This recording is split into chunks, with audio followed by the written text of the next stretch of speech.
26. ஒருத்தர் என்ன பண்ணா, பேருந்து பிடிச்சி ஊருக்கு போனப்போ நான் ஆழ்வார்த்தினருக்கு திரும்பி போனோம் இல்லை, வண்டி வருமானு பார்த்துருந்தேன். எனக்கு இப்போ எத்தனாவது எண்ணிக்கை வண்டி ஆழ்வார்த்தினரி போகும்னு தெரியாது. போகிறதுன்னு வச்சுங்களேன், ஒருவேளை 26 எண்ணிக்கை அதுதான் ஆழ்வார்த்தினருக்கு போகிறதுன்னா நான் பார்த்துட்டே இருந்தேன். 10 போச்சு, நான் போக வேண்டிய ஊர் இல்லை. 12 போச்சு, நான் போக வேண்டிய ஊர் இல்லை. அதோ 26 வருதுன்னு அவத்தான் சொன்ன உடனே பெருமாள் வந்து நம்ம பக்கத்தில் நின்றுடுறோம். நீர் எங்க சுவாமி திடீர்னு நீங்கள் வந்தீர்னால், 26ன்னு என்னை கூப்பிட்டியேன்னார் அவர்.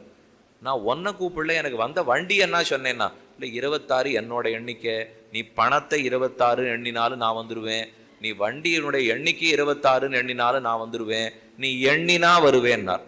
நான் யோசிச்சேன், நீர் இந்த எண்ணினாங்கிறத என்ன சொல்றீர்? தியானிச்சா எண்ணினா வருவீரா, பணத்தை 1 2 3 26ன்னு எண்ணினா பண்ணுவீரா? இல்லை தியானிச்சா தான் நான் வந்துட்டு இருந்தேன்.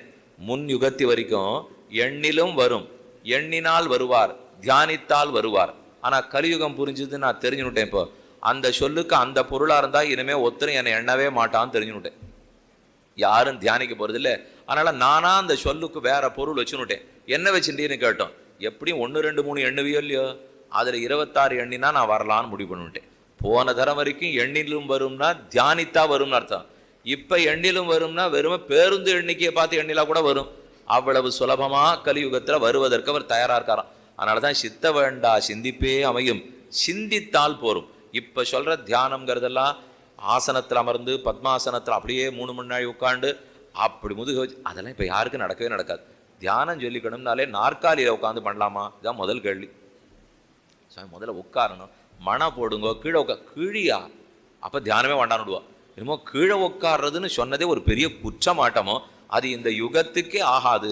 யார் கீழே உட்காருறது? அதெல்லாம் துவாபர யுகம். நீ எல்லாம் நிறையா படிச்சிரே, இதோட இன்னொன்று சேர்த்துக்குப்போ. கீழே உட்காடுறதுன்னு துவாபர யுகத்தோட முடிஞ்சு போச்சு. யார் இப்போ கலியுகம் வந்ததுனால நாற்காலி தான், மேலே உயரத்தில் தான் உட்காந்து பழகிறோம். சாப்பாடே மேலே மாற்றிட்டோம், சமையலை மேலே மாற்றிட்டோம். யார் இப்போ கீழே குனிஞ்சு சமைக்க முடியாது, கீழே உட்காந்து சாப்பிட முடியாது, பெருக்கிறதுக்கே கீழே குனிய முடியாதே. 3மே போச்சு. பெருக்கிறதும் கீழே இல்லை, நீண்டதாக கையில் ஒரு கம்பு கொடுத்துட்டாப்போ பகவான் கதா ஆயுதம் வச்சு அப்படி வராரு இல்லையோ, அதை போல் நீண்ட குச்சி அதை வச்சு அப்போ இப்படி பண்ணால் அது தரைக்கு வலிக்குமோன்னு பெருக்கினா போதும்.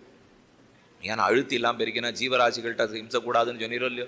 அதனால் நான் எந்த ஜீவராசியும் கட்டமே கொடுக்குறது இல்லை, அந்த அளவோடு பெருக்கிட்டு விட்டுடுறோம். இருக்கட்டும், அப்போ ஏதோ மாறி போச்சு இல்லை, இனிமேல் கீழே உட்கார்றது நடக்க போகிறது இல்லை. வேண்டாம், எங்கே உட்காண்டிருக்கோமோ உட்காண்டிருப்போம், சிந்திக்கலாமோ இல்லையோ. என்னென்ன பகவான் நமக்குன்னு பண்ணியிருக்கார். நம்ம